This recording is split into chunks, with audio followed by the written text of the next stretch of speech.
الحمد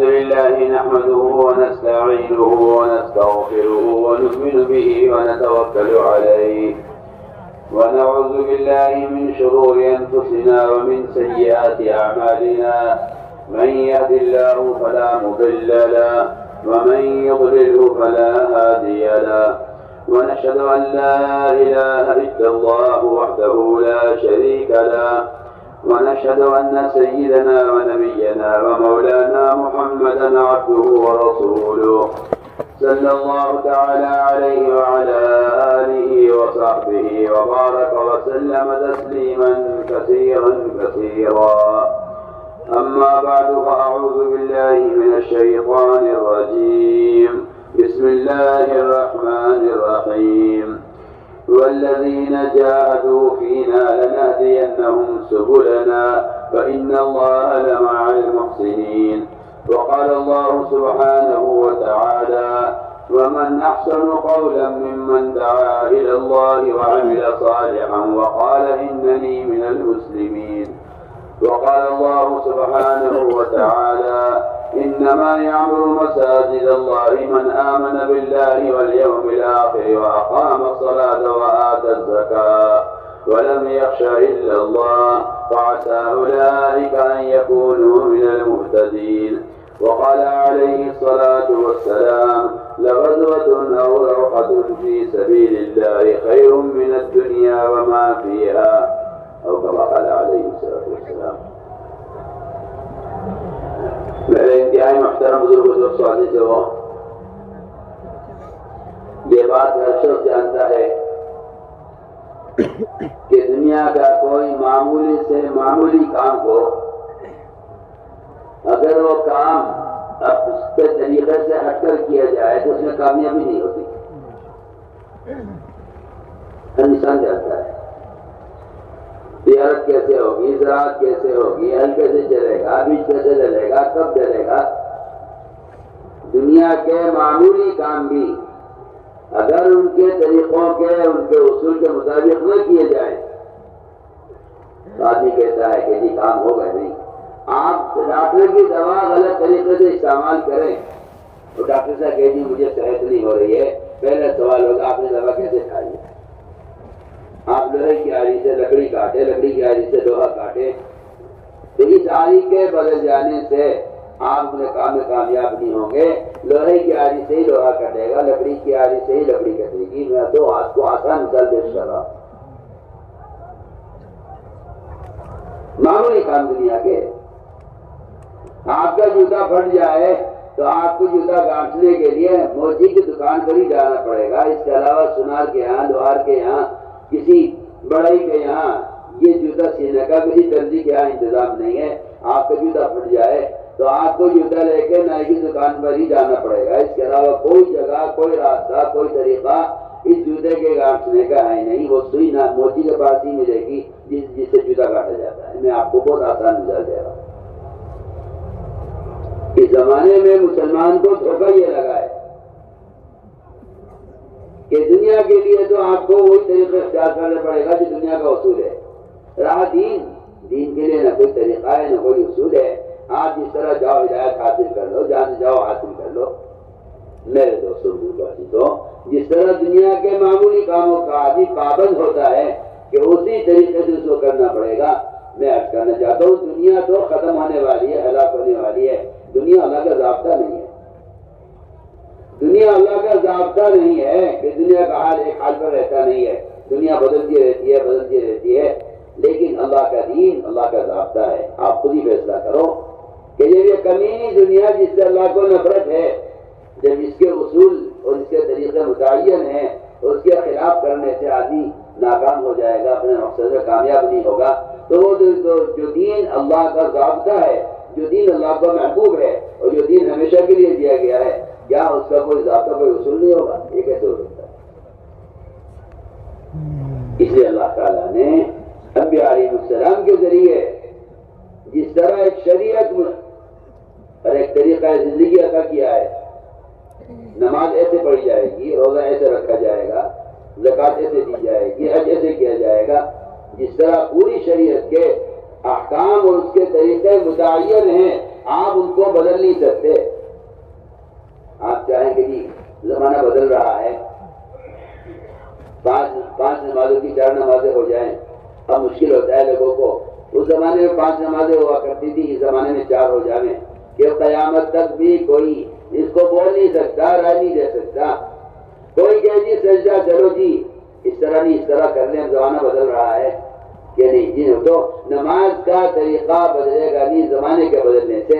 میں کہنا چاہتا ہوں اسی طرح محمد صلی اللہ علیہ وسلم کا جو طریقہ دعوت ہے وہ قیامت تک بدلے گا نہیں زمانے کے بدلنے سے۔ جب زمانہ بدل رہا ہے، اب دعوت دینے کے لیے اور بھی ذرائع ہیں، اور بھی طریقے ہیں، اخبار ہے، رسائل ہیں، موبائل ہیں، ان کے ذریعے بھی دعوت دی جائے۔ زمانہ بدل رہا ہے، پہلے یہ سامان، یہ چیزیں نہیں ہوا کرتی تھی، اس زمانے میں یہ چیزیں پیدا ہو گئی ہیں۔ تو پھر میں تو آپ سے پہلا سوال کر رہا ہوں سب سے کہ جب آپ زمانے کے بدلنے سے نماز کا طریقہ نہیں بدل سکتے، تو جس کام کو دے کر نبی کو بھیجا گیا ہے دعوت اللہ، کیا اس کا طریقہ بدل سکتا ہے؟ اتنا آسان سوال کر رہا ہے۔ آپ پہلے نماز کا طریقہ بدل کے دکھلائیے کہ زمانہ بہت بدل گیا ہے، 1600 سال ہو گئے ہیں، زمانہ بدل رہا ہے، تو کیوں نہیں نماز کا طریقہ بدل دیا جاتا؟ یعنی جس طرح محمد صلی اللہ علیہ وسلم کی عبادت کا طریقہ اور آپ کے دین کے طریقے نہیں بدلیں گے، اس طرح آپ صلی اللہ علیہ وسلم نے ہدایت کے حاصل کرنے کے لیے، تربیت کے لیے جو طریقے متعین کیے ہیں وہ طریقے قیامت تک چلیں گے، اور مسلمان ان طریقوں کا پابند ہے۔ میرے دوستوں، یہ بنیاد ہے۔ اس طرح کسی کے لیے گنجائش نہیں ہے کہ وہ کوئی نیا طریقہ ایجاد کرے اسلام میں۔ سنت کی پابندی قیامت تک کے لیے ہے۔ اسی طرح میں کہنا چاہتا ہوں کہ دعوت اللہ یہ محمد صلی اللہ علیہ وسلم کی وہ بنیادی فریضہ ہے جس کو لے کر آپ بھیجے گئے ہیں۔ آپ صلی اللہ علیہ وسلم نے اس دعوت کے فریضے کو ادا کرنے کا بھی طریقہ متعین کیا ہے۔ اللہ نے فرمایا قرآن میں، بلغ ما انزل الیک من ربک، نبی جی اللہ نے آپ پر جو احکام نازل کیے ہیں، آپ یہ احکام لوگوں تک خود پہنچائیے۔ اور اسی بات ہے قرآن میں اللہ نے فرمایا قرآن میں کہ جو اللہ کے دین کا پیغام لوگوں تک خود پہنچاتے ہیں، جو اللہ کے دین کا پیغام لوگوں تک خود پہنچاتے ہیں، اللہ تعالیٰ ان کے دلوں سے اپنے غیر کا خوف نکال دیتے ہیں۔ اس لیے کہ مسلمانوں میں جتنی بے دینی ہے، یا تو غیروں سے محبت کی وجہ سے ہے، یا غیروں سے رعب کی وجہ سے ہے، اور یہ اللہ کا وعدہ ہے کہ جو اللہ کے دین کا پیغام لوگوں تک خود پہنچاتے ہیں، اللہ تعالیٰ ان کے دلوں سے اپنا غیر کا خوف نکال دیتے ہیں۔ پہلے بات میں کہہ رہا ہوں، سب سے پہلے ہر مسلمان کو سب سے پہلے یہ بات ماننی پڑے گی اور یہ بات تسلیم کرنی پڑے گی کہ دعوت کا فریضہ قلم سے، اخبار سے، رسائل سے، موبائل سے، دنیا جہان کے آلات و ذرائع سے دعوت کا فریضہ ادا نہیں ہوتا۔ اس دعوت کے فریضے کو ادا کرنے کے لیے بدن کا استعمال شرط ہے۔ سن رہے بات؟ اسی طرح دھیان سے سننا بات۔ آپ کسی ذریعے سے دین کی بات لوگوں تک پہنچا دیں، اس سے آپ کا دعوت کا فریضہ ادا ہو جائے۔ میں بالکل بے دخل آپ سے کہہ رہا ہوں، دعوت کا فریضہ بدنی فریضہ ہے۔ آپ کسی مشین کے ذریعے نماز ادا کر لیں، یا کسی مشین کے ذریعے آپ کی طرف سے نماز ادا ہو جائے، یا کوئی مشین آپ کی طرف سے حج کر لیں، ذکر کر لیں، تو ذکر کا، حج کا، نماز کا، عبادت کا، روزے کا فریضہ ادا نہیں ہوگا جب تک آپ اس کے لیے اپنے بدن کو استعمال نہ کریں۔ میں یہ کہنا چاہتا ہوں اسی طرح انسان کا بدن ہے، اس کے بغیر، اس کے علاوہ کسی اور ذریعے سے دعوت کا فریضہ ادا نہیں ہوگا، نہ قلم سے، نہ اخبار سے، نہ رسائل سے، موبائل سے۔ آپ دین کا پیغام لوگوں تک بھیجتے رہیں پڑے اس سے میں قسم کھا کر کہتا ہوں اس سے دعوت کا فریضہ ادا نہیں ہوگا۔ اچھی طرح میری بات کان کھول کے سننا، دعوت بدنی فریضہ ہے، نماز بدنی فریضہ ہے۔ آپ کو نماز پڑھنے کے لیے بدن کو استعمال کرنا پڑے گا۔ آپ بتا دو، ایسی کوئی مشین بن جائے جو مشین رکوع، سجدہ، قوما، قاعدہ، جلسہ، تحیات، سبحانک اللہم، دعائیں، سلام پھیر لے، سب کچھ وہ مشین کر لے، ایسا ہونا کوئی مشکل نہیں ہے۔ اس زمانے میں ٹیکنالوجی بہت ترقی کر رہی ہے، اگر ایسی کوئی مشین تیار ہو جائے تو کوئی مشکل نہیں ہے، بہت آسانی سے ہو جائے گی۔ کیا ہو سکتا ہے کہ آپ کو سو جائیں اور مشین آپ کی نماز ادا کرنے ہو سکتا ہے؟ میرا سوال کرو، بولو کوئی آنا ہے تو جواب تو دو کہ نہیں نماز تو ہوگی نہیں جب تک آپ خود نہیں پڑھیں گے، نماز نہیں ہوگی۔ میں کہنا چاہتا ہوں آپ تو لگے ہیں دنیا کمانے میں، اور مشینیں اور موبائل یہ دین پھیلاتے رہے۔ یہ جو ایمان کا دیوالیہ نکلا ہوا ہے اور مسلمان مرتد ہو رہا ہے، اس کی خدا کی قسم وجہ یہ ہے کہ دین کو پھیلانے کے لیے آلات اور مشینیں استعمال ہو رہی ہیں، دین کے لیے مسلمان کا خود اپنے بدن کا استعمال ختم ہو رہا ہے۔ اس کا بدن تو لگ جائے دنیا کمانے میں،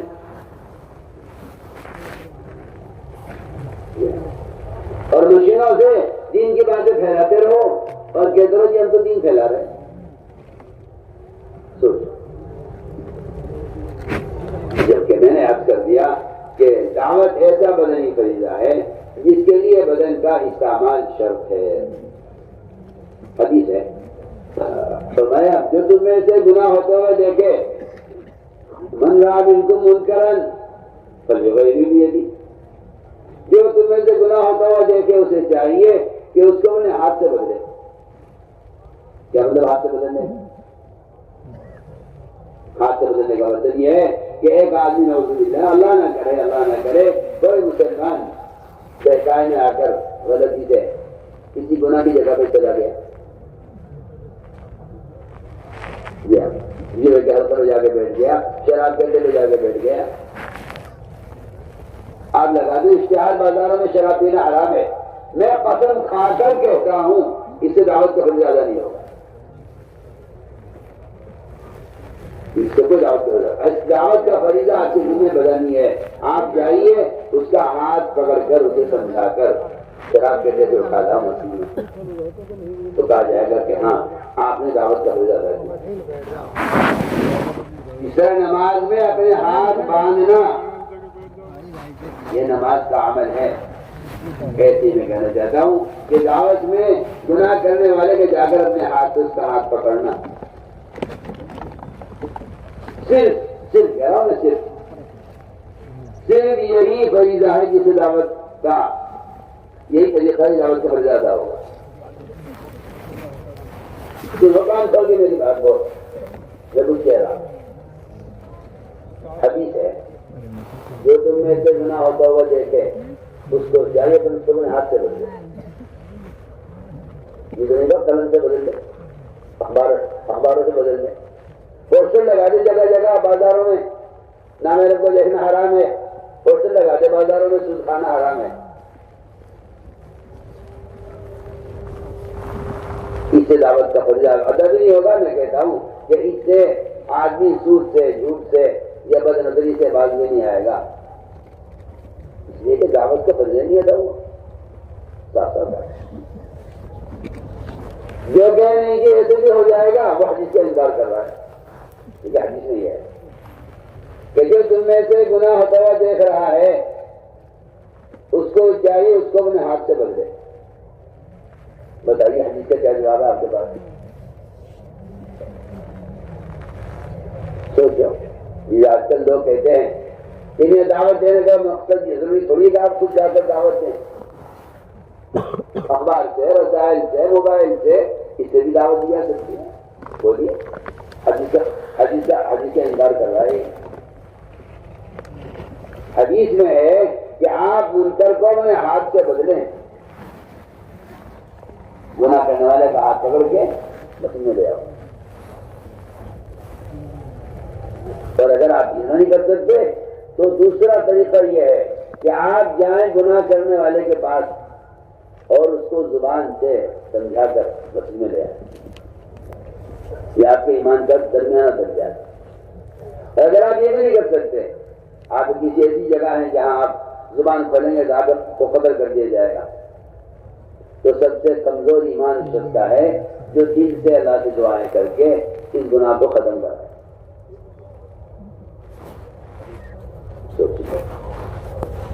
اگر کسی کو انکار ہے اس بات سے تو وہ حدیثوں پر غور کرے. حدیث میں آتا ہے سارے مسلمان ایک کشتی میں سوار ہیں، چاہے امریکہ میں رہتے ہوں، یورپ میں رہتے ہوں، افریقہ میں رہتے ہوں، ہندوستان میں رہتے ہوں، کہیں رہتے ہوں، ساری دنیا کے مسلمان ایک کشتی کے سوار ہیں. ساری دنیا کے مسلمان ایک کشتی کے سوار ہیں. حدیث ہے.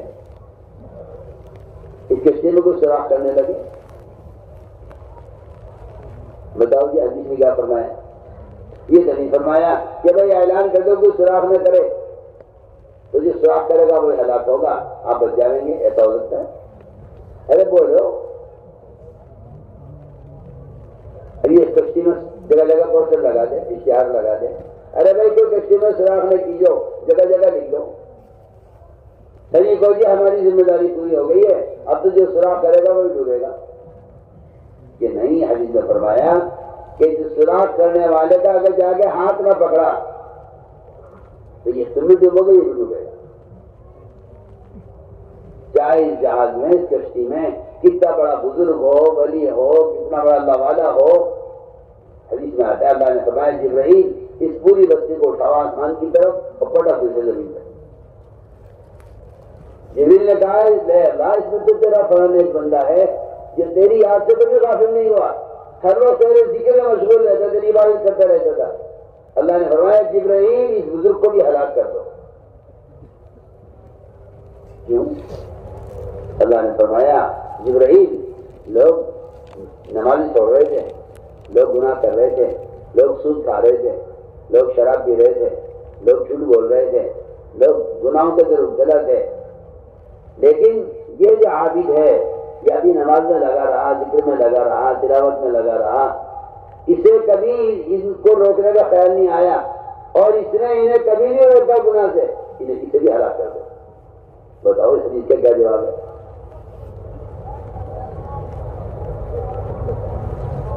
اس نے گناہ ہوتے ہوئے دیکھ کر روکنے کی کوشش نہیں کی. ہم اس سے عرض کر رہے کہ کشتی میں جو سوراخ کر رہا ہے وہ اصل میں گناہ کرنے والا ہے. اگر تم نے جا کے اس کا ہاتھ پکڑ لیا تب تو کہا جا سکتا ہے کہ ابھی سوراخ کرنے سے آپ روک دیا اس کو، اور اگر تم نے اسے چھوڑ دیا اس کے حال پر، سوراخ کر دیا اس نے، تم چیختے رہو لیکن میں نے تو منع کر دیا تھا، میری ذمہ داری ختم ہو گئی. آپ کی ذمہ داری یہ نہیں تھی کہ آپ اعلان کر دیتے، یا آپ کی ذمہ داری یہ نہیں تھی کہ آپ بھائی آپ لوگ کیوں کھڑے ہیں، کس نے کسے کھڑا کیا آپ کو، کس نے کھڑا کیا آپ کو، کیوں کھڑے آپ تو دوسرے ان سے کیوں کھڑے ہیں؟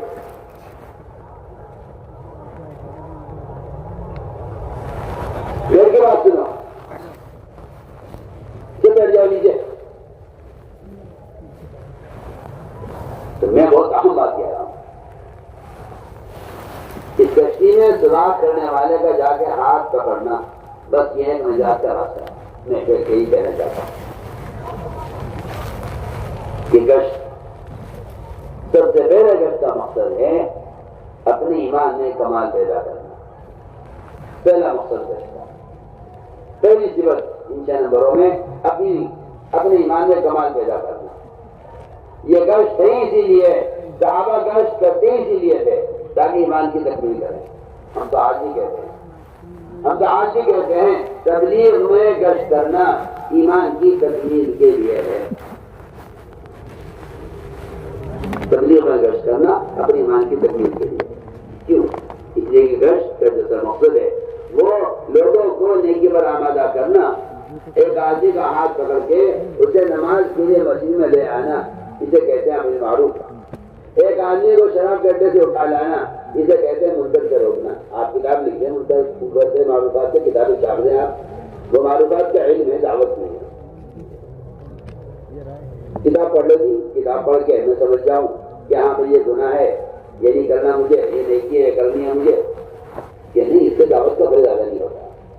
اس سے آپ کو حرام حلال کی معلومات تو حاصل ہو جائے گی، لیکن ایمان جو بنے گا وہ میں تمہیں آپ سے بے تکلف کہہ رہا ہوں. ایمان جو بنے گا وہ تو بھلائی کا حکم کرنے سے برائی سے روکنے سے ہی بنے گا. اور اس کے لیے یہ گشت ہے کہ لوگوں کے پاس جاؤ تو ملاقاتیں کرو اور انہیں گناہ کے اڈوں سے اٹھا کر اور انہیں شراب کے ماحول سے اٹھا کر انہیں مسجد کے ماحول میں لے کر آؤ. اسے کہتے ہیں امر معروف نہی عن منکر کی عملی محنت. اسی لیے اللہ نے قرآن بیان کیا ہے کہ ایمان میں کمال چاہتے ہو تو لوگوں کو نیکی پر آمادہ کرو اور لوگوں کو برائی سے بچانے کی کوشش کرو. تأمرون بالمعروف وتنہون عن المنکر تؤمنون باللہ کہ ایمان باللہ یہ ہے کہ آپ لوگوں کو برائی سے بچانے کی کوشش کریں اور لوگوں کو نیکی پر آمادہ کریں. اس سے ایمان میں کمال پیدا ہوگا. لوگوں کو اشارہ ہوتا ہے لیکن کیا ہے کہ ایمان بنے گا؟ کیا تبلیغ جماعت کا طریقہ ایمان بننے کا ہے؟ یہ تبلیغ جماعت کا طریقہ نہیں ہے، یہ صحابہ کا طریقہ ہے. وہ اپنے ایمان میں کمال اسے پیدا کرتے تھے. تو اللہ سے بھی کہتا ہوں، ہم سے بھی کہتا ہوں، امام بخاری کا مذہب ہے کہ ایمان میں زیادتی ہوتی ہے. امام بخاری رحمۃ اللہ علیہ کا مذہب ہے کہ ایمان بڑھتا نہیں، حالت پر نہیں رہتا. اور دلیل یہ ہے کہ معاذ بن جبل رضی اللہ تعالیٰ عنہ بازاروں میں لوگوں سے ملاقاتیں کرتے تھے، ہاتھ پکڑ کر خوش آمد کرتے تھے اور کہتے تھے کہ چلو آؤ بیٹھو ہمارے ساتھ ایمان کے حلقوں میں، اب میرے پر ایمان لائیں گے. وہ صحابہ کو دعوت دے کر وہ ایمان کے حلقوں میں جوڑتے تھے اور کیا کرتے تھے کہ آؤ بیٹھو اپنے پر ایمان لائیں گے. امام بخاری فرماتے ہیں دیکھو ایمان کی زیادتی اس طرح ہوتی ہے. بتائیے اس سے بڑی دلیل، اس سے بڑی دلیل کیا ہوگی کہ امام بخاری رحمۃ اللہ علیہ وہ ایمان کے بڑھنے میں جو ثابت کر رہے ہیں حضرت معاذ بن جبل کے عمل سے ثابت کر رہے ہیں. سوچ رہا ہوں میں تو علماء سے نہیں کہہ رہا ہوں، آپ سے نہیں کہہ رہا ہوں. آپ سوچیں گشت کرنے کو فرض کوئی واجب ہے؟ میں کہتا ہوں کہ امر معروف نہی عن منکر کے لیے گشت ہے. اس سے اندازہ کر لینا کہ گشت کی کیا اہمیت ہے. عمر رضی اللہ تعالیٰ عنہ بازاروں میں ایسے لوگوں کے ہاتھ پکڑتے ہیں، ان سے کہتے ہیں کہ چلو ہمارے ساتھ چلو، اٹھو ہمارے ساتھ چلو، ہمارے ساتھ آؤ مسجد میں اگر پر ایمان لائیں گے. حضرت عمر اور فرماتے ہیں عمر رضی اللہ تعالیٰ عنہ یہ کام میں اس لیے کرتا ہوں اور بازاروں میں لوگوں کے ہاتھ پکڑ کے انہیں مسجد میں اسی لے کر آتا ہوں تاکہ میری ایمان زیادتی ہو. دیکھیے آپ اس کا آپ کے پاس کیا جواب ہے؟ اس کا کیا جواب ہے آپ کے پاس؟ کیا آپ یہ کہے نہیں کہ یہ کوئی ضروری نہیں ہے ایمان سیکھنے کے لیے، یہ تو کوئی طریقہ متعین نہیں ہے؟ ہم بتانا چاہتے ہیں گشت کا جو اصل مقصد تھا مسجد سے باہر کے گناہوں کے اڈوں کو اور شراب کے ماحول کو اور گندے گناہوں کے ماحول کو ختم کرنے کے لیے ان گناہ کرنے والوں کی جگہ کو تبدیل کرنا یہ گشت کا مقصد ہے. یہ تو نہیں ہے کہ آپ گزرتے کسی سے دین کی بات کر رہے ہیں، آگے بڑھ جائیں. جو ملاقاتیں ہوتی ہیں نا، ملاقاتیں کہ جن سے ملاقات ہوئی انہیں دین کی دعوت، جن سے ملاقات ہوئی دین کی دعوت دے دی، ان سے ملاقات ہو گئی ان کے گھرے بیٹھ کے بات کر لی، ان کے پاس چلے گئے ان کے دفتر بیٹھ کے بات کر لی، ان کے یہاں چلے گئے ان کے کارخانے بیٹھ کے بات کر لی. میں کیا بتاؤں آپ کو؟ میرا سوال ہے، آپ کا رشتے دار، آپ کا دوست، آپ کا پڑوسی کسی کنویں میں گر جائے، اللہ نہ کرے کسی گڑھے میں گر جائے اور آپ گزرتے اس سے کہیں بھائی صاحب آپ باہر آ جاؤ، آپ ہلاک ہو جاؤ گے. آپ سمجھا دیں انہیں کہ یہاں رہنا ٹھیک نہیں ہے، آپ باہر نکل آؤ. اس کی بات سمجھا کہ آپ آگے بڑھ جاؤ. تو مجھے بتاؤ کیا تمہاری ذمہ داری پوری ہو جائے گی اس سے؟ ارے کوئی ہاں نہ میں جواب دے گا میری بات کا؟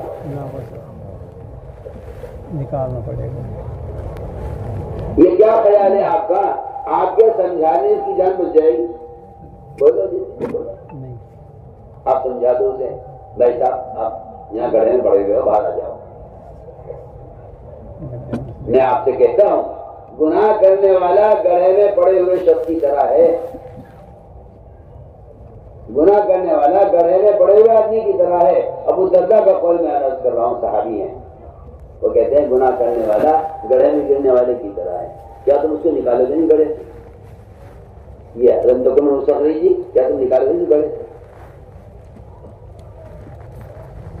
تو میں کہنا چاہتا ہوں کہ آپ ملاقاتیں کر کے لوگوں تک دین کی بات پہنچا ہمارے صاحب فرماتے تھے کان میں بات ڈالنا کوئی تبلیغ نہیں ہے، کان میں بات ڈالنا تبلیغ نہیں ہے، بات کا دل میں اترنا تبلیغ ہے۔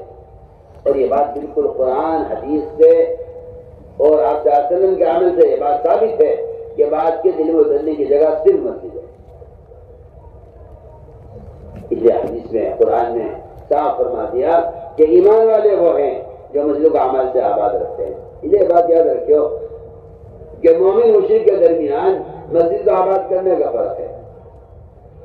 غیر مسلم اور مشرک کے بارے میں قرآن نے کہا ہے کہ وہ مسجدوں کو آباد کرنے والے نہیں ہیں، لیکن سارے ایمان والے مسجدوں کو آباد کرنے والے ہیں۔ تو میں نے عرض کر دیا کہ آپ گزرتے گزرتے کسی کو دین کی بات کان میں ڈال دیں، یہ ایسا ہے جیسے کسی گڑھے میں گرے ہوئے آدمی کو آپ نکلنے کی ترغیب دے دیں کہ بھائی باہر آ جاؤ۔ نہیں جی، اس کو سہارا چاہیے۔ آپ ہاتھ پکڑ کے اسے گڑھے سے باہر نکال دیں پھر تو اس کی جان بچ سکتی ہے، اور اگر آپ اسے نکلنے کی ترغیب دے کر آ جائیں تو میں کہتا ہوں کہ آپ نے اسے اسی کنویں میں چھوڑ دیا جہاں وہ پڑا ہوا تھا۔ اس سے تو ذمہ داری ادا نہیں ہوتی۔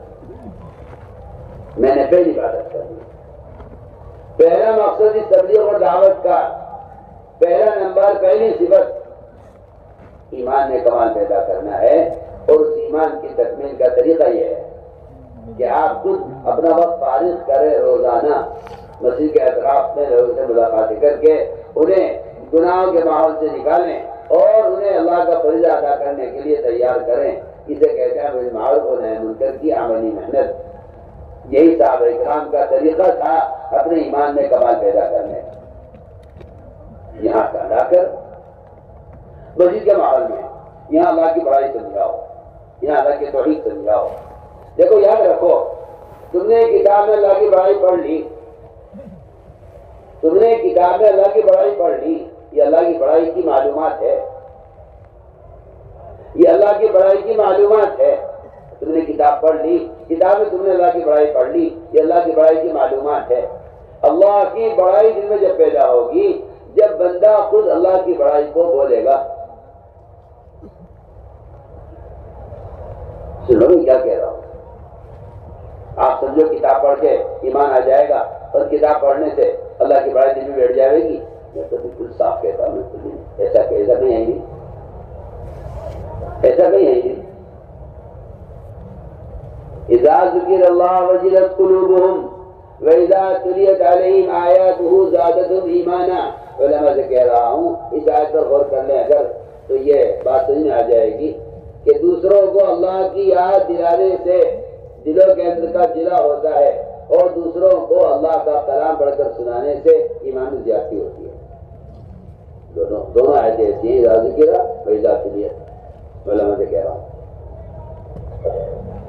ٹھیک ہے، کتاب سے آپ کو علم حاصل ہو جائے گا، معلومات حاصل ہو جائے گی، لیکن اللہ کی بڑائی کو بولے بغیر اب آدمی یوں تو پتا ہے جی ہاں اللہ بڑے، بڑائی بول رہا ہے، وزیر کی، صدر کی، سرپنچ کی، مکھیا منتری کی بڑائی ان کی بولی جا رہی ہے۔ جن کی بڑائی بولے گا دل میں ان کا تاثر پیدا ہوگا، اسی لیے نماز ضائع کرے گا۔ دکان کی بڑائی بولی ہے، نماز ضائع کرے گا، مال کی بڑائی بولے گا، زکات ضائع کرے گا، غیر مسلموں کے ساتھ رہے گا، اپنے معاشرے کو برباد کرے گا۔ اللہ کی بڑائی کے بولنے سے اللہ کی بڑائی دل میں اترتی ہے۔ یا ایھا الناس وحدوا اللہ، یہ مطلب نہیں ہے اس کا کہ تم اللہ کو ایک مان لو۔ وحد اللہ کا مطلب یہ نہیں ہے تم اللہ کو ایک مان لو۔ وحد اللہ کا مطلب ہے اے لوگوں اللہ کی توحید کو بیان کیا کرو۔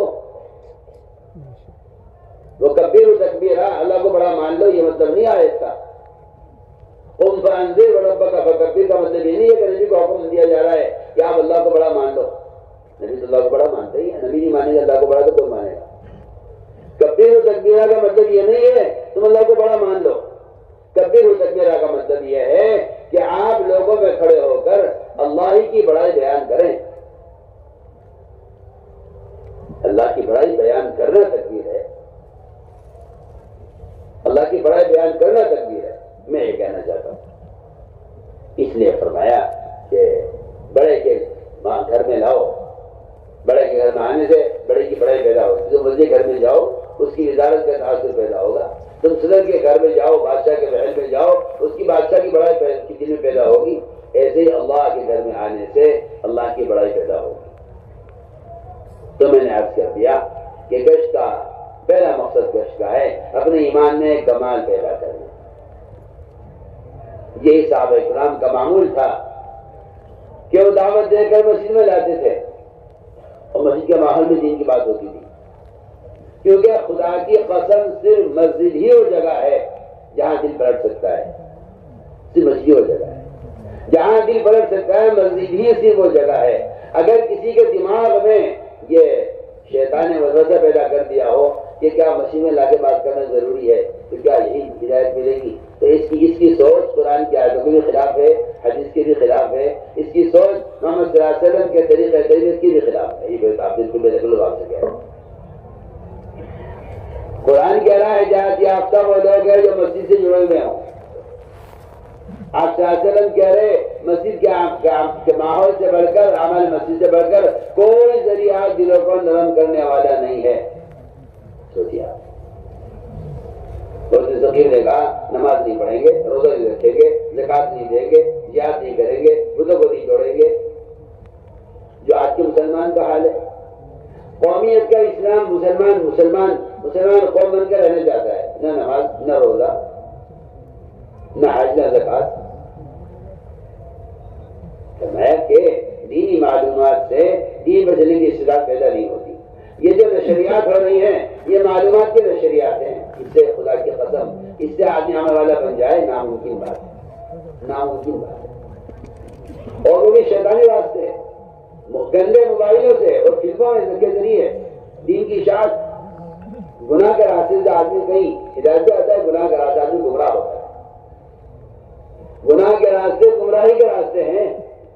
تم گناہ کے راستے سے اس علم کو گناہ کے راستے سے، اس علم کو اس جبرائیل اعظم سے لے کر آئے ہو اور محمد صلی اللہ علیہ وسلم سے معانقہ کر کے انہیں بھیج کر ان کے اندر علم کو داخل کیا ہو.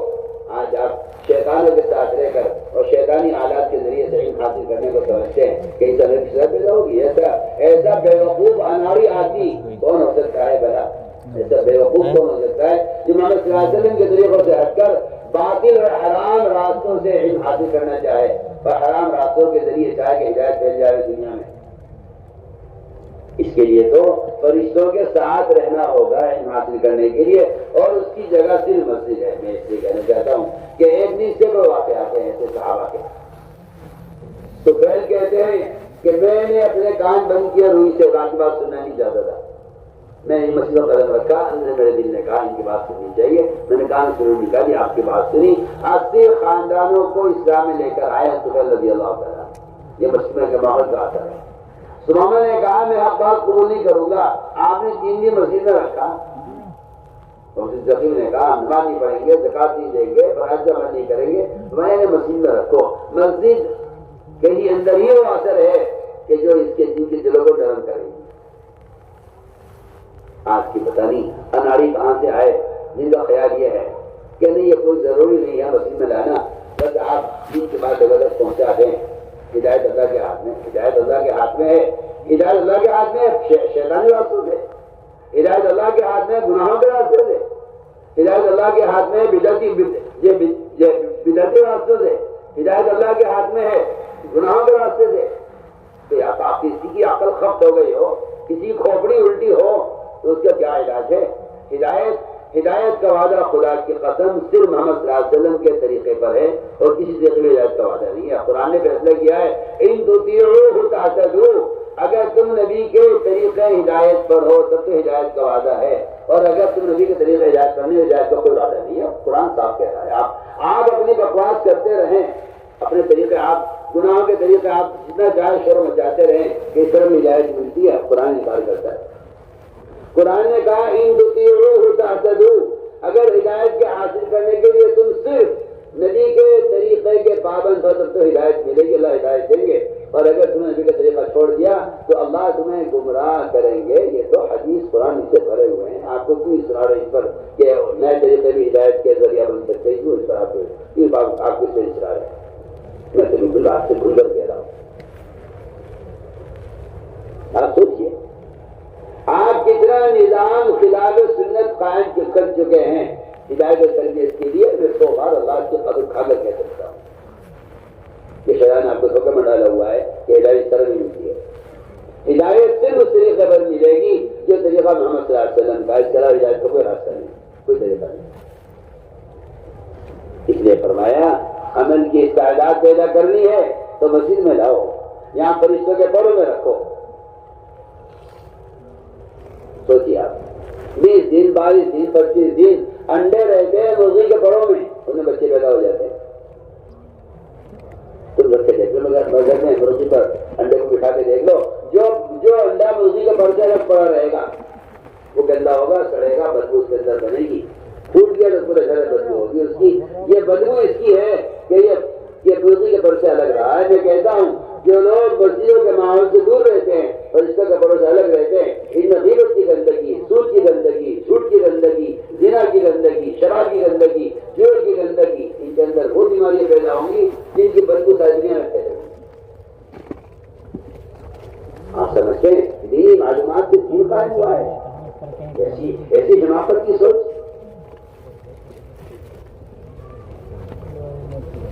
کہاں علم جبرائیل کی صحبت سے نبی کو مل رہا ہے اور نبی کی صحبت سے صحابہ کو مل رہا ہے۔ آج ان گندے موبائل کی صحبت سے علم حاصل ہوگا؟ کسی کی عقل خفت ہو گئی ہو، کسی کھوپڑی الٹی ہو گئی ہو، وہ تو یہ بات کر سکتا ہے کہ شیطانوں کی صحبت سے اور گندی فلموں کے دیکھنے سے علم حاصل ہوتا ہے۔ اس لیے ان شیطانی راستوں سے ہٹ کر ہمیں پلٹنا پڑے گا سب کو اجتماعی طور پر اس طریقہ محنت کی طرف جو طریقہ محنت ہم سے لگتا ہے کہ صحابہ کی طرح گشت کرو بازاروں میں اور لوگوں کو ان کے ماحول سے اٹھا کر مسجد کے ماحول میں لاؤ۔ صحابہ خوشامد کر رہے ہیں، صحابہ کی وہ جو سارے صحابہ پورے دن پر قائم تھے ان کی خوشامد کر کے مسجد میں لایا جا رہا ہے۔ آج مسلمان سارا دن چھوڑ چکا ہے، اب تو مسلمانوں کی بے دینی پر ہے۔ آپ کہتے ہیں مسلم آنے کو ضروری ہے؟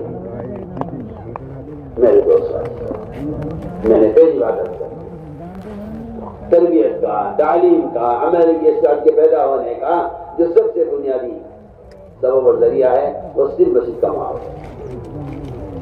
اس لیے میں نے پہلی صفت بیان کر دی، ایمان ایسے بنے گا۔ صاحب ہمارے حدیث میں جس کو بکثرت مسجد میں آتے جاتے دیکھو اس کے مومن ہونے کی گواہی ہے۔ یہ پہلی صفت ہے، صفت ایمان، جس کو حاصل کرنے کا خدا کی قسم یہ ہی واحد طریقہ ہے۔ میں واحد کہہ رہا ہوں، واحد کہہ رہا ہوں۔ آپ کو اشکال ہے، آپ کو اشکال اس لیے ہے کہ آپ رواجی طریقوں کی باتیں کرتے ہیں، ہم سنت طریقوں کی باتیں کرتے ہیں، آپ کو اشکال ہے، اعتراض یہ ہے آپ کو۔ میں تو آپ سے بے حجاب بات کرتا ہوں۔ آپ کو شیطانی طریقے اچھے لگتے ہیں سنت کے مقابلے میں، اور ہمیں سنت طریقے اچھے لگتے ہیں تمہارے شیطانی طریقوں کے مقابلے میں۔ سوچو، کان کھول کر سوچو، غور کرو، کان کھول کر سنو۔ آپ کو نیا طریقہ تعلیم، نیا طریقہ تربیت دیا ہے، نہ اس میں ہدایت ہے، نہ اس میں تربیت ہے، نہ اس میں عمل کی اصلاح پیدا ہوتی، کچھ نہیں ہوتا۔ اتنا دن نشر ہو رہا ہے، اتنا اقتدار، گاؤں کے گاؤں مرتد ہو رہے ہیں۔ اس لیے میں کہہ رہا ہوں تاکید سے کہ اپنے ایمان کی تکمیل کا واحد طریقہ یہ ہے کہ آدمی لوگوں کو نیکی پر آمادہ کرے۔ ہمارے یہاں گشت کا مقصد ہی ہم بالمعروف و نہی عن المنکر، یہ گشت کا موضوع ہے جو ایمان کی تکمیل کا ایک واحد سبب ہے۔ ورنہ علماء نے لکھا ہے جو آدمی نماز اتنی پڑھے کہ اس کی پیشانی سیاہ ہو جائے، روزے اتنے رکھے مسلسل رمضان کے علاوہ پورے سال کہ اس کے اور خوش پڑ جائیں، اور زکات اس پر ادا کر دو۔ علماء نے لکھا ہے کہ ایمان کا کمال صرف یہ نہیں ہے، اور ایمان کی علامت صرف یہ نہیں ہے کہ آپ بڑے دیندار ہیں، بڑے تاجد گزار ہیں اور بڑی تلاوت کرنے والے ہیں۔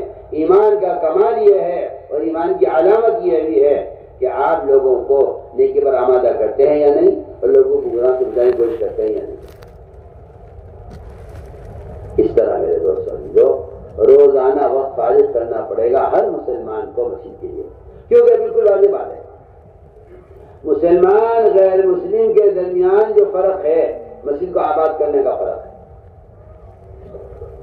کیونکہ آج کے لوگ یہ سمجھتے ہیں کہ مسجد کی آبادی تبلیغ جماعت کا کام ہے، حالانکہ مسجد کی آبادی ہر مومن کا کام ہے، مسجد کو آباد کرنا ہر مومن کا کام ہے۔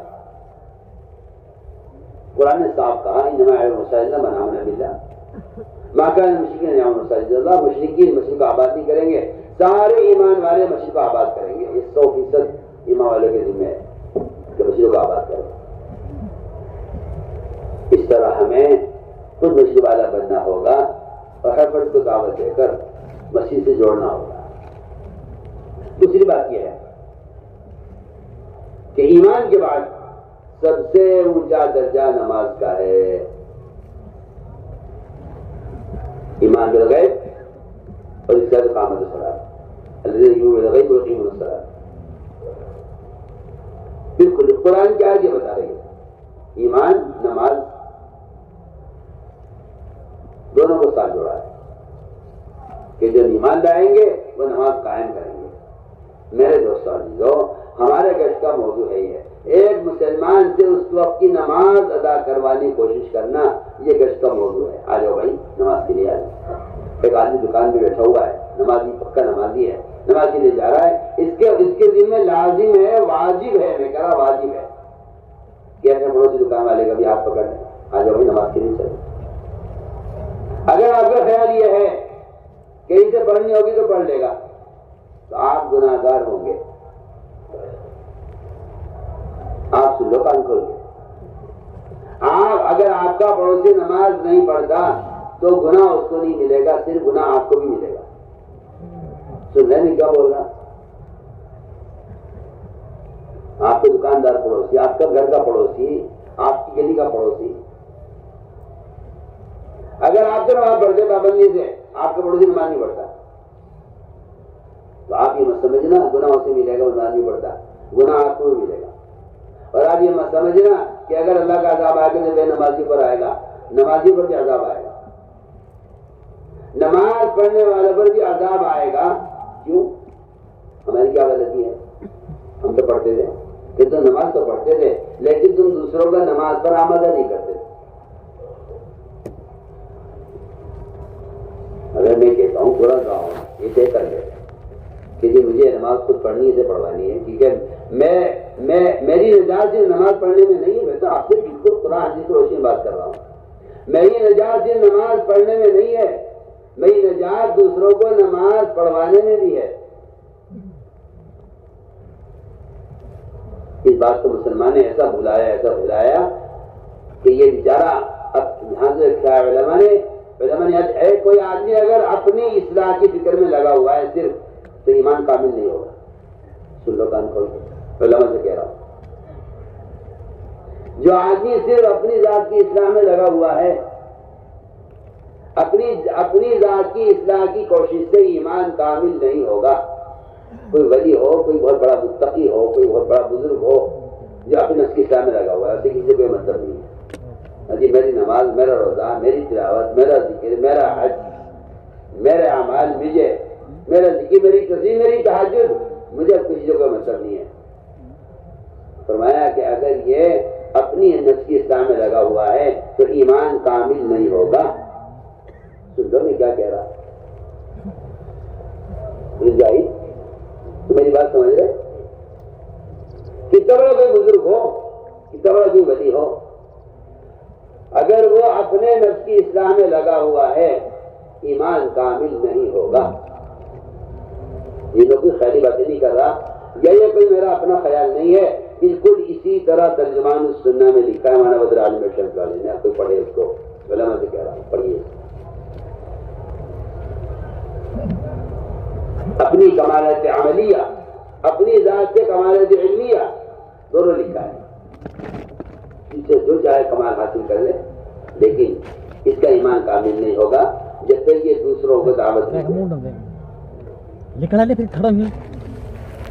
فرمایا تمام نفوس کی اصلاح پر موقوف ہے اس کے ایمان کا کمال۔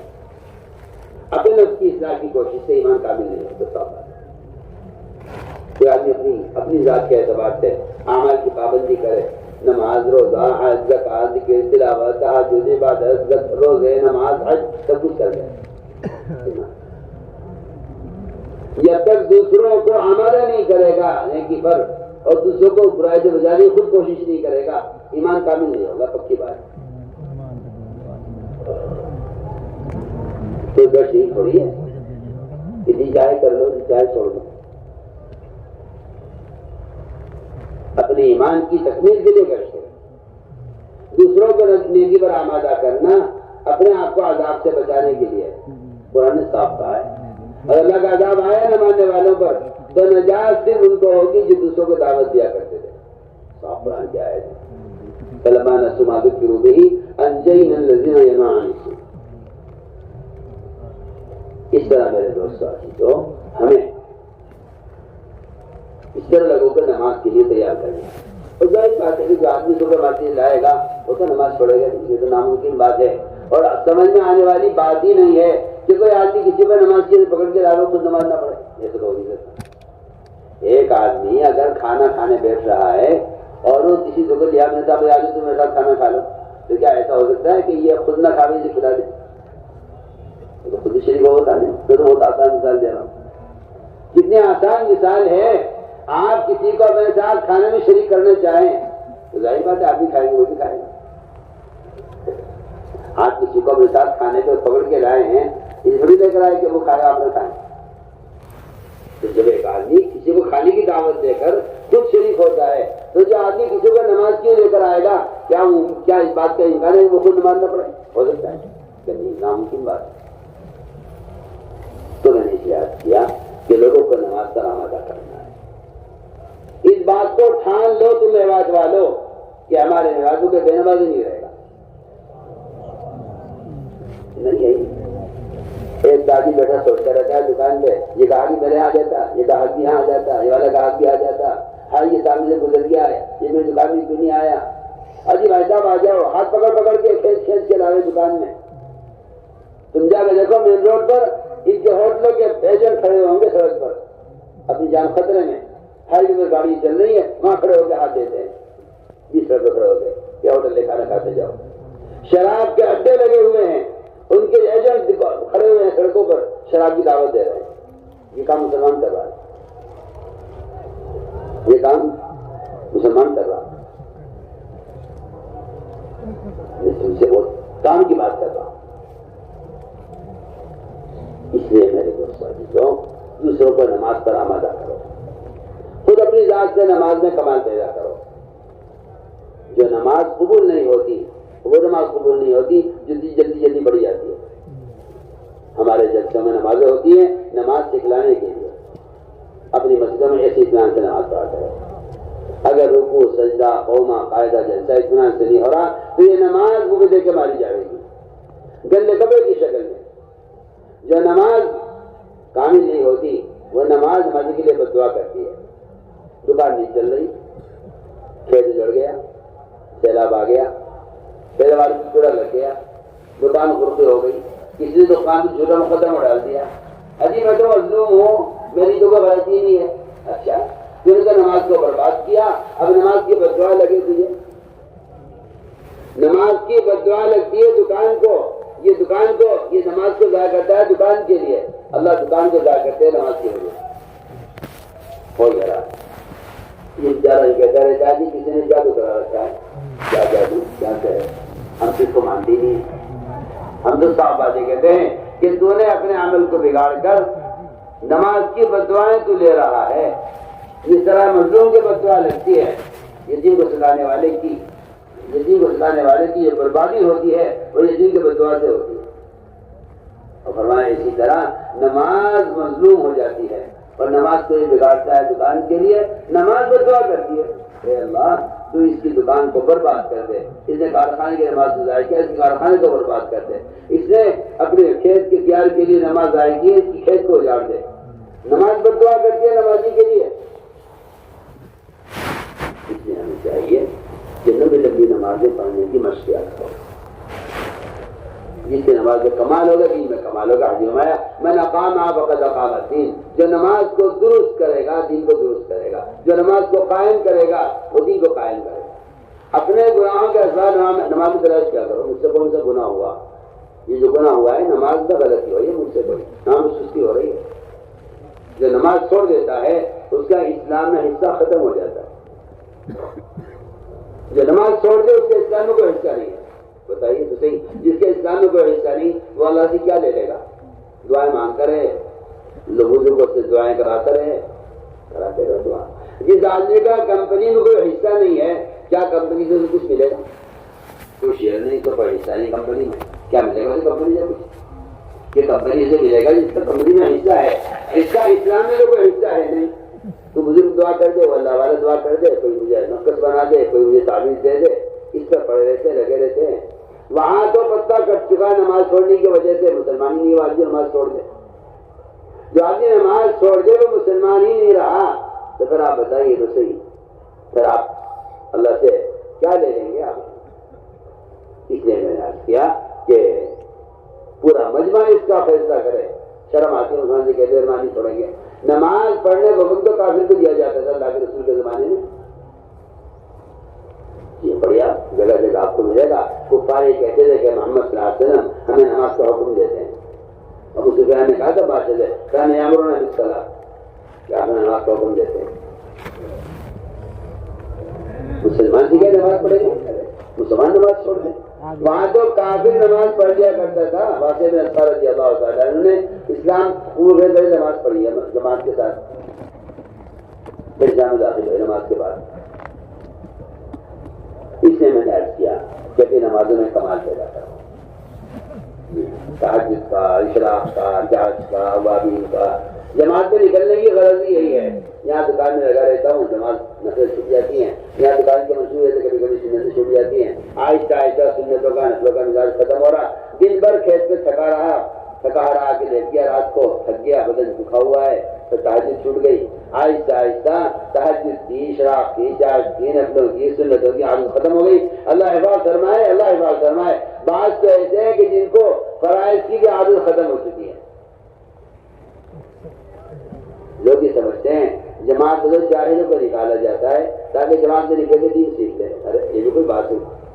عمر رضی اللہ تعالیٰ عنہ صحابہ کو نکالا کرتے تھے, جماعت میں صحابہ کو. وہ صحابہ جو نبی کے پیچھے نماز پڑھی ہوئی ہے, ان سے عثمان کہتے تھے تم نکلو اللہ کے راستے میں تاکہ تمہاری نماز میں کمال پیدا ہو جائے. سوچو تو صحیح, عمر رضی اللہ تعالیٰ عنہ صحابہ کو جماعت میں بھیجتے تھے, مدینہ منورہ سے باہر نکالتے تھے. کیا مقصد تھا کہ نکلو اپنی تجارت چھوڑو کسی کے لیے, چھوڑو اسباب مشغولی کے, اور چھوڑو وہ اسباب جنہوں نے تمہیں نمازوں میں سست کیا ہوا ہے. اللہ کے راستے میں نکلو کچھ وقت کے لیے تاکہ وہاں تہجد ملے وقت پر, ذکر وقت پر ملے, تلاوت وقت پر ملے, تعلیم کا حلقہ وقت پر ملے, وہاں نماز تکبیر اولیٰ وقت پر ملے. کچھ دن جب تم مسجد کے ماحول میں رہ کر یہ سارے اعمال وقت پر کرو گے تو تمہاری عادت واپس آ جائے گی اور تمہاری عادت ہو جائے گی اعمال کے کرنے کی. ورنہ میں تو آپ سے بے تکلف کہتا ہوں کہ اگر کسی آدمی کو اس کے بستر پر دین پہنچا دیا جائے اور پڑا موبائلوں میں دین دیکھتا رہے تو میں 100 بار اللہ کی قسم اگر کہتا ہوں اس سے خدا کی قسم کوئی فائدہ نہیں ہے, کوئی فائدہ نہیں ہے. آپ بلا وجہ مصر ہے اس بات پر جہاں یہ بھی طریقہ ہے, شیطانی طریقوں سے کوئی ہدایت نہیں ہوتی. اس لیے بہت تاکید چاہتا ہے عمل کے ماحول میں رہنے سے آدمی عمل والا بنتا ہے. شیطانوں کے ساتھ رہ کر شیطان تو بن گیا, وہ تو آگے ہی سمجھنے بات. فرشتوں کے ساتھ رہنے سے عمل کی اصلاح پیدا ہو جائے, یہ تیرے دماغ میں آتی نہیں ہے. یہ کثیر مسجد کا ماحول ہے جس میں فرشتوں کی صحبت ملے گی. حدیث میں آتا ہے اللہ کے گھروں میں سے کسی گھر میں جمع ہو کر جو لوگ اللہ کے تذکرے کرتے ہیں فرشتے میں پڑوس آسمان میں ان کو گھیر لیتے ہیں, اللہ ان سے بہتر مخلوق ان کا ذکر فرماتے ہیں. اصل بنیادی طور پر یہ چیز مقصود بھی ذات ہے کہ نکلو اپنے گناہ کے معاملے سے نکلو. لوگوں کو اشکال میں نکلنے کیا ضروری ہے؟ بھائی دین سیکھو, دین سیکھو. عجیب عجیب الٹی کھوپڑی کے لوگ ہیں. سوچیے آپ, ایک علماء سے کہہ رہا ہوں, سوچیے ایک شخص نے 99 قتل کیا. ایک راہب سے کہا حلی میں توبہ کی, میری توبہ قبول ہو جائے گی, میں نے اتنا قتل کر لیا. اس نے کہا اللہ تمہیں معاف نہیں کریں گے, اس نے اسی کو قتل کر دیا.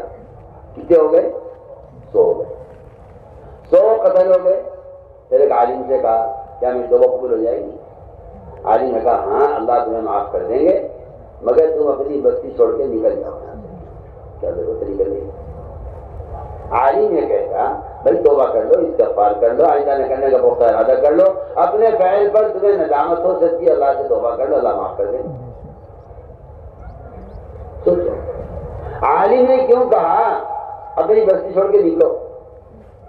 کیوں کہا عالم نے؟ پر یہ حدیث اس کا صاف مطلب یہ ہے کہ آدمی گناہ کی جگہ کو چھوڑے۔ آپ صلی اللہ علیہ وسلم کی فضیلت کے بعد پتا ہوئی، صحابی کو سوتے رہ گئے، آپ بھی سوتے رہ گئے، سوتے سوتے سوتے سورج نکل آیا۔ امام شافعی فرماتے ہیں رحمۃ اللہ علیہ کہ آپ صلی اللہ علیہ وسلم نے جو نماز یہاں ادا نہیں کی فجر کی، فرمایا آگے چلو یہاں ہی پڑھیں گے۔ امام شافعی فرماتے ہیں وجہ یہ ہے کہ اس وادی میں، اس علاقے میں شیطانوں کا اثر تھا۔ بتائیے جہاں شیاطین کا اثر تھا وہاں سے ہٹ کر نماز ادا کیا۔ جہاں بستی کی بستی نماز چھوڑے ہوئے ہے وہاں کتنے شیاطین کا اثر ہوگا۔ اور آپ دیکھیں نکلنے کیا ضروری ہے۔ عالم کہہ رہا ہے قاتل سے اپنی بستی چھوڑ دو۔ سوچیے آپ کا خیال یہ ہے کہ موبائل تھما دو ہاتھوں میں اور اس میں دین کی باتیں نشر کرتے رہو، بیٹھے رہے، یہ جلسہ ہو گیا، یہ ختم بخاری کا جلسہ ہو گیا، یہ پڑھ لو، یہ سن لو اور یہ دیکھ لو فلم بستر پہ لیٹ کے۔ یہ آپ کا خیال ہے۔ سوچیے آپ جب تک آدمی اپنی جگہ سے نہ ہٹے، میں اس کی مثال دیتا ہوں آپ کو۔ جلالہ مرغی ہوتی ہے جو گندگی کھاتی ہے، جو آپ کی مرغی علماء جانتے ہیں جلالہ کہتے ہیں، وہ گندگی کھانے کی عادی ہو جاتی ہے۔ شریعت یہ کہتی ہے اگر آپ اس مرغی کو جو گندگی کھانے کی عادی ہو گئی ہے، اگر آپ اس مرغی کو کھانا چاہتے ہیں، پکانا چاہتے ہیں تو اسے کم سے کم 24 گھنٹے کے لیے ایک دربے میں بند کر دیں تاکہ اس کے اندر سے گندگی کا اثر ختم ہو جائے۔ اس کے بعد ہم اس کا بند کر سکتے ہیں۔ اگر بڑا جانور ہے تو آپ اس کو 3 دن کے لیے بند کریں، اور اگر مرغی ہے تو 24 دن کے لیے بند کریں۔ اس کو ہٹائیے گندگی کی جگہ سے پہلے اور اسے بند کر دیے یہاں دربے کے اندر، یہاں تک کہ آہستہ آہستہ اس کے بدن سے گندگی کا اثر ختم ہو جائے۔ پھر آپ اسے ذبح کرو، پھر اس کا گوشت بناؤ، پھر کھاؤ اسے پکا کے۔ سوچ لیجیے آپ، جو مرغی جانور ہے حرام حلال کی مکلف نہیں ہے، آپ کو اس مرغی کو کھانے کے قابل بنانے کے لیے تو آپ دربے بند کریں۔ اور اگر یہ کہا جائے کہ مسلمان جو اللہ کے احکام کا مکلف ہے، کیونکہ آپ کچھ وقت کے لیے مسجد کے ماحول میں رکھیں تاکہ اس کے اندر سے گناہوں کا اثر ختم ہو جائے، اسے کہتے ہیں یہ کوئی ضروری نہیں ہے۔ سوچیں میں تو آپ سے بالکل بے آسان باتیں آپ سے عرض کر رہا، میں تو کوئی مشکل بات نہیں کر رہا، مگر پھر بھی آپ کا خیال یہ ہے کہ لوگوں کو نکالنے کیا ضروری ہے، نکالنے کیا ضروری ہے۔ جو جہاں پڑھا وہاں پڑھا رہے اور آپ اپنے موبائل اور دین کے پیغام پہنچاتے رہے۔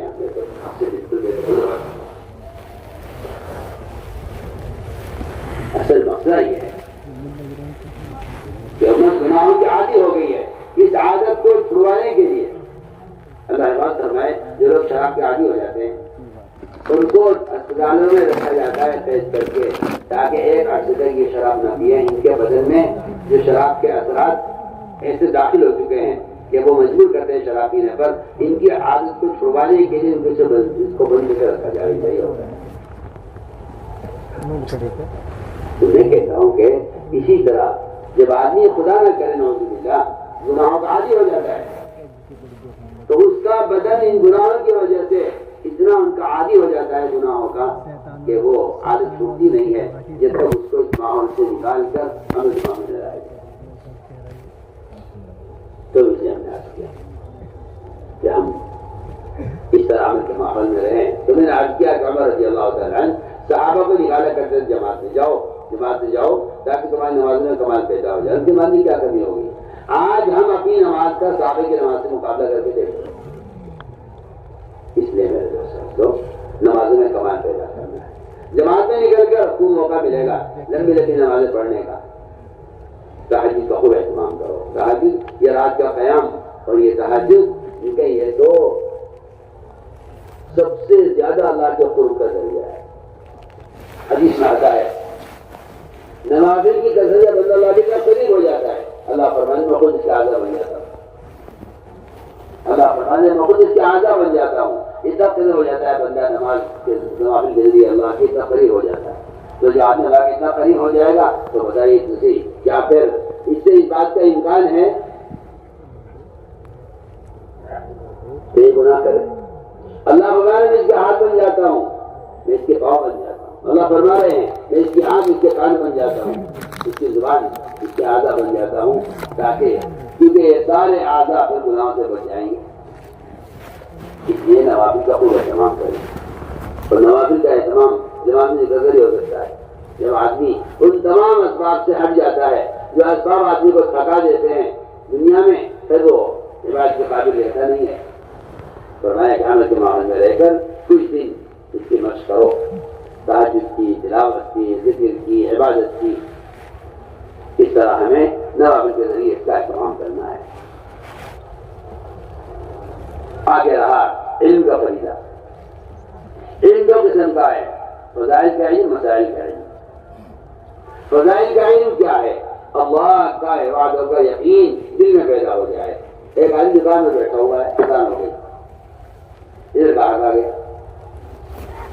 جسے فضائل کا یقین ہے وہ نماز اذان پر دکان بند کرے گا اور ہاتھ پکڑ کے مسجد میں لے آئے گا. اور اگر فضائل کا یقین نہیں ہے تو یہ سوچے گا کہ اللہ میں کیا کروں, ادھر یہ گاہک آ گیا, اگر مان نہیں بیچوں گا تو میرا گھر کا چولہا کیسے چلے گا؟ اللہ تعالیٰ گاہک اس لیے لائے کہ اللہ یہ مال دینا چاہتے ہیں, اللہ میری بکری کروانا چاہتے ہیں. اللہ اس لیے گاہک کو لائے ہیں, اللہ تعالیٰ امتحان لینا چاہتے ہیں کہ تجھے بلایا جا رہا ہے مسجد میں. وہاں صاحب فرماتے تھے کہ اذان نماز کا ٹائم بتانے کے لیے نہیں ہے, کیونکہ نماز وقت ہو گیا. اذان نماز کا ٹائم بتانے کے لیے نہیں ہے, نماز کے ٹائم تو اذان سے بہت پہلے بتا دیے گئے تھے. آپ پڑھیے, آپ سیرت پڑھیے.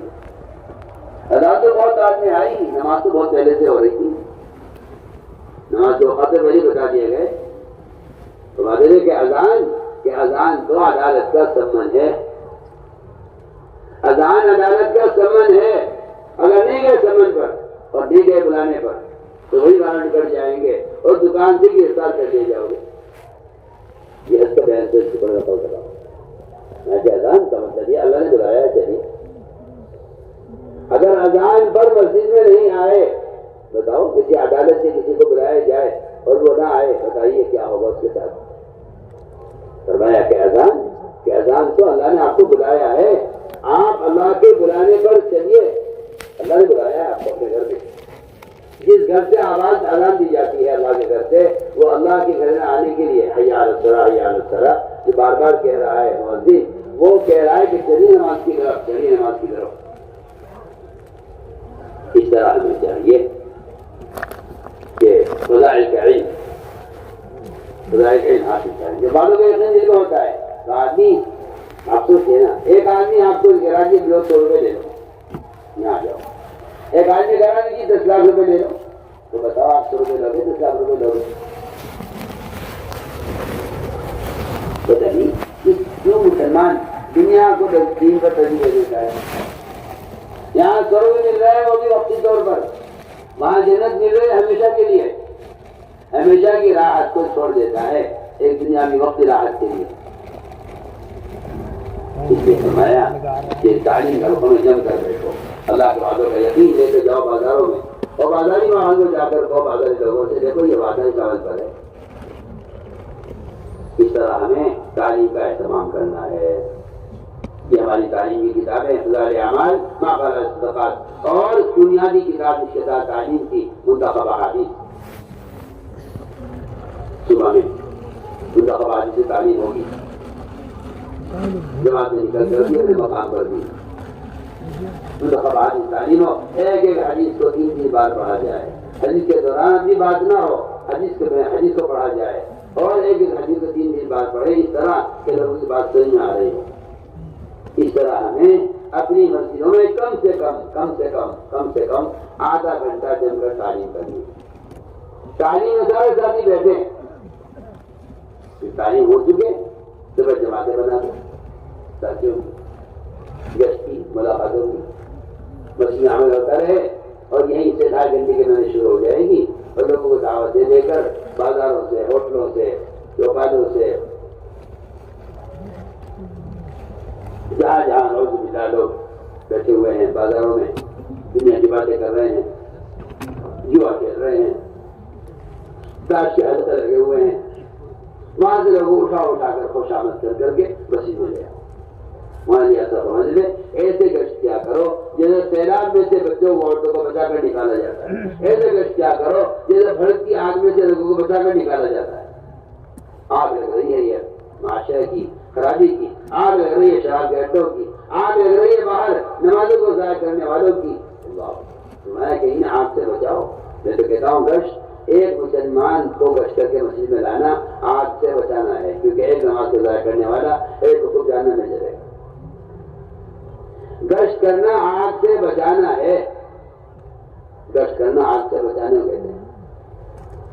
اس طرح ہمیں مسجدوں میں تعلیم گھر اس طرح قائم کرنا ہے کہ اب تعلیم ہماری ہو گئی، اب تعلیم کے بعد جماعتیں بن جائیں، لوگ ملاقاتوں میں جائیں اور لوگ کو مسجد میں لے کر آئیں، اور یہاں مسجد کے اندر تعلیم کا، دعوت کا، استقبال کا یہ تینوں کام چلتے رہیں گے۔ آنے والے لوگوں کو یہ تعلیم بٹھائیں گے، کچھ دیر بٹھا کے سمجھائیں گے، اور یہاں مسجد کے ماحول میں ان کی تشکیل کریں گے۔ جسے مسجد میں لے آؤ، پہلا کام یہ ہے، اس نے نماز نہیں پڑھی ہے، سب سے پہلے اس کو نماز پڑھواؤ۔ اگر نماز نہیں پڑھنی آتی اس کو بٹھا کے سکھلاؤ، کیا بھائی دیکھو نماز کا مذاکرہ کر لیں، دیکھو رکوع ایسے کرنا، سجدہ ایسے کرنا، نیت ایسے باندھی۔ علماء کو چاہیے مسجدوں کو وقت دیں اور عوام کے ساتھ اختلاط کریں اور عوام کو مسجد میں نماز کی تعلیم دیں۔ خدا کی قسم یہ علماء انبیاء کے وارث اسی لیے ہے، اس فضیلت کے لیے نہیں ہے کہ علماء انبیاء کے وارث ہے، یہ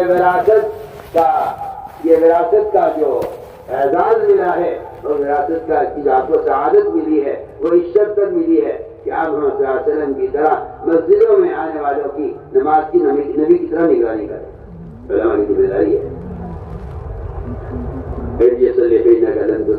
آپ صلی اللہ علیہ وسلم بار بار ایک آدمی کی نماز کو دیکھ رہے، بار بار اسے نماز لوٹوا رہے ہیں۔ یہ علماء کی ذمہ داری ہے کہ علماء مساجد کو وقت دیں اور یہاں عوام کی نماز کو درست کرائیں اور عوام کی نماز کی نگرانی کریں اور انہیں عملی طور پر اپنے عمل سے ان کو دین سکھلائیں، اپنے عمل سے دین سکھلائیں۔ اس طرح ہمیں مسجدوں کو مسائل کے حلقوں سے بھی آباد کرنا ہے، اس طرح مسجدوں کو مسائل کے حلقوں سے بھی آباد کرنا ہے، جس طرح ہمیں مسجدوں کو فضائل کے حلقوں سے آباد کرنا ہے۔ علماء کو چاہیے مسجد کو وقت دیں، اس لیے کہ حضرت علی فرماتے رضی اللہ تعالیٰ عنہ کہ شرافت انسانی سے کون سے کام یہ بھی ہے کہ ہر مسجد میں علماء کی ایک جماعت ہو جو مسجد کے اندر مسائل کا حلقہ قائم کرے اور آنے والے عوام کی ضرورت کے اعتبار سے، جس طرح ایک آدمی کلینک میں رہ کر اور جو ہے ڈاکٹر کی دکان پر آنے والے مریضوں کا حال کو دیکھ کر ان کے لیے دوا تجویز کرتا ہے، اس طرح علماء مسجدوں کو وقت دیں اور عوام سے اختلاط کر کے عوام کی دینی ضرورت کو خود پورا کریں۔ یہ ہے اصل تربیت کا اور تعلیم کا اصل طریقہ، مصنوعی طریقہ یہی ہے۔ کوئی آپ رواجی طریقہ لے آئیں اور کہیں کہ اس طرح بھی ہو سکتا ہے، یہ آپ کا اپنا خام خیال ہے۔ یہ محمد صلی اللہ علیہ وسلم کے طریقہ تعلیم سے ہٹا ہوا نظام ہے جس میں تعلیم کا، تربیت کا، ہدایت کا کوئی وعدہ نہیں ہے۔ میں بالکل آپ سے بے تکلف کہہ رہا ہوں، تعلیم کو لاؤ نبی کے طریقے پر۔ اس کے طریقے کی شرط یہ ہے کہ عوام اور علماء جمع ہوں، عوام علماء کی صحبت میں رہیں اور مسجد کے ماحول میں رہ کر علماء کے عمل سے علم حاصل کریں۔ اس طرح ہمیں مسائل کا علم حاصل کرنا ہے علماء سے۔ مدارس قائم کرو ہر جگہ اور اس بات کی پوری کوشش کرو کہ ہمارا وہ پاکیزہ مال جو زکوٰۃ دے کر پاک کیا ہے ہم نے، یہ پاکیزہ مال دین کے شعبوں پر، مکاتب پر، مساجد پر، مدارس کے قائم کرنے پر، اس پر خرچ کرو۔ اس طرح ہمیں ہر جگہ مدارس کے قائم کرنے کی بھی کوشش کرنی ہے اور اپنی اپنی مسجدوں میں وہاں کے مقامی علماء سے کہیے کہ آپ مسجد کو وقت دیجیے تاکہ آپ سے ہم نماز سیکھیں، ہم آپ سے غسل کے فرائض سیکھیں، ہم آپ سے وضو کا طریقہ سیکھیں۔ اسے چاہیے یہ یوں نہ کہتے عالم کے جاؤ وہاں سے بازار سے کتاب لے کے سیکھ لو وضو، یہ کوئی طریقہ نہیں ہے تعلیم کا۔ آپ کو اعتراض ہو تو ہوا کرے، مجھے اس کی کوئی پرواہ نہیں ہے، لیکن میں آپ سے کہنا چاہتا ہوں کہ آپ خزانہ عوام کو جاؤ کتاب لے کے سیکھ لو، یہ کوئی طریقہ ہے؟ یہ کوئی طریقہ ہے؟ آپ صلی اللہ علیہ وسلم فرمانے صلو کما رأیتمونی اصلی، بھائی نماز دیکھ کر نماز پڑھو، علماء کی ذمہ داری ہے، تو علماء رکوع کر کے دکھلائیں، سجدہ کر کے دکھلائیں، قائم کر کے دکھلائیں، علماء عوام کے ساتھ وضو خانے وضو کر کے دکھلائیں، یہ طریقہ تعلیم کا ہے، یہ طریقہ سنت ہے۔ آپ روایتی طریقوں کو سنت کے مقابلے میں لا کر سنتوں کو بٹانے کی کوشش نہ کریں، میں بالکل بے تکلف آپ سے کہہ رہا ہوں۔